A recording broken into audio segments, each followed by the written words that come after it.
بسم الله الرحمن الرحيم. اللهم اجعل أوسع رزقك علي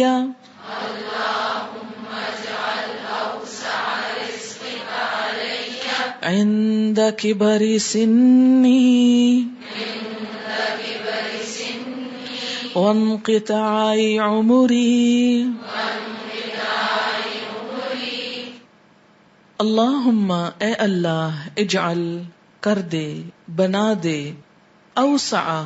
سب سے زیادہ وسعت والا رزق کا تیرا رزق علیہ مجھ پر عندہ نزدیک کبر بڑی سنی میری عمر کے، یعنی میری عمر جب بڑی ہو جائے تو تیرا رزق بھی میرے لیے زیادہ ہو جائے. وانقطاع عمری، وانقطاع اور منقطع ہونا یعنی ختم ہونا، عمری میری عمر کا، یعنی جب تک میری عمر ختم نہ ہو جائے تیرا رزق میرے لیے وسیع سے وسیع تر رہے. یہ دعا کیوں مانگی گئی؟ اس لیے کہ انسان اپنی جوانی میں خود اپنے لیے کام کر سکتا ہے، کما سکتا ہے، پکا سکتا ہے، کھا سکتا ہے، لیکن جو جو انسان بوڑھا ہوتا جاتا ہے اس کے اعضاء کمزور ہوتے جاتے ہیں، وہ دوسروں پر ڈپینڈ کرنے لگتا ہے. ایسے میں بیماریاں بھی بڑھنے لگتی ہیں اور بسا اوقات انسان کا بڑھاپا بہت تکلیف دہ ہو جاتا ہے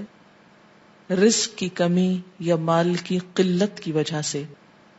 تو اس لیے یہ دعا مانگی گئی کہ اللہ تیرا رزق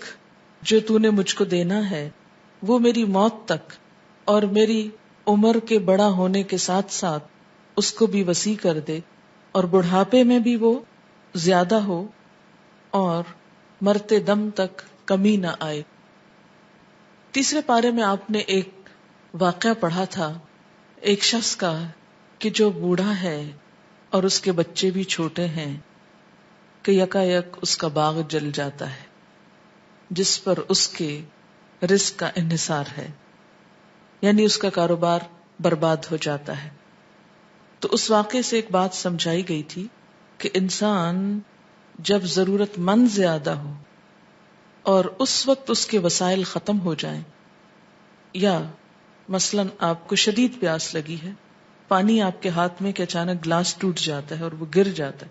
تو اس وقت اس پانی کے گلاس کے گرنے سے جو تکلیف آپ کو ہوگی وہ عام طور پر ایک گلاس کیا بالٹیاں بھی ہم بہاتے ہیں تو ہم کو تکلیف نہیں ہوتی، بہت سا بھی ضائع کرتے رہتے ہیں تو ہمیں کچھ بھی احساس نہیں ہوتا کہ یہ اللہ کی ایک نعمت ہے. کیونکہ دریا کے کنارے بھی اگر وضو کرنا ہو تو حکم کیا ہے کہ اتنا ہی استعمال کرو جتنے میں وضو ہو جائے، یعنی وہاں بھی ضائع نہ کرو. یعنی اگر مثال سے سمجھا گیا کہ اگر دریا بھی ہو اور تم کو وضو کرنا ہو تو اتنا پانی استعمال کرو جتنے میں وضو ہو جائے. لیکن ہمارے ہاں عموماً وسائل کو بے دریغ ضائع کیا جاتا ہے کہ مفت میں مل رہا ہے، یا مفت میں نہ بھی ہو تو صرف ایک کیئرلیسنس کی وجہ سے زندگی میں ایسا امبیلنس کہ ضرورت کے لیے پھر انسان کے پاس کچھ نہ بچے یا زیادہ ضروری چیزوں پر خرچ کرنے کے لیے کچھ نہ رہے. تو بندہ مومن کا اپنے مال کے بارے میں طریقہ کار کیا ہوتا ہے کہ کشادگی ہو یا تنگ دستی ہو، وہ ہمیشہ درمیانہ روی اختیار کرتا ہے، اور درمیانہ روی اختیار کرنے والا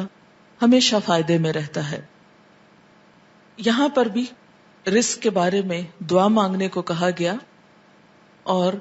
وسیع رزق کے لیے دعا مانگی گئی، اور زندگی کے خاتمے تک وسیع رزق یعنی زیادہ رزق کی دعا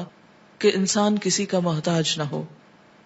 کیونکہ جب انسان کسی کا محتاج ہو جاتا ہے تو اس کا جینا دوبھر ہو جاتا ہے، تلخ ہو جاتا ہے، خصوصاً بڑھاپے میں. اب دیکھیں کہ بچے کتنی شوق سے، اصرار سے، اپنا حق سمجھتے ہوئے والدین سے مانگ لیتے ہیں، لیکن کبھی آپ کے والدین نے بھی آپ سے اسی طرح مانگا؟ کبھی نہیں، وہ نہیں مانگ سکتے. ان کے لیے مانگنا بہت تکلیف دہ ہو جاتا ہے، اگرچہ وہ بعض اوقات بہت ضرورت مند ہی کیوں نہ ہو. اور بڑھاپے میں انسان حساس بھی زیادہ ہو جاتا ہے، کسی بھی چیز کی محرومی کمزوری کے ساتھ جب ہوتی ہے تو وہ انسان کو زیادہ پریشان کرتی. تو اللہ تعالیٰ جو اپنے بندوں کے حق میں بہت غفور و رحیم ہے، ایسی دعا سکھا رہا ہے کہ اپنے لیے مانگو کہ کشادہ رزق ہو بڑھاپے اور عمر کے ختم ہونے تک. اللہم اجعل اوسع رزقک علی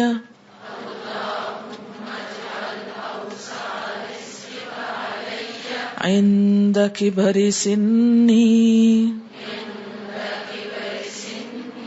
وانقطاع عمری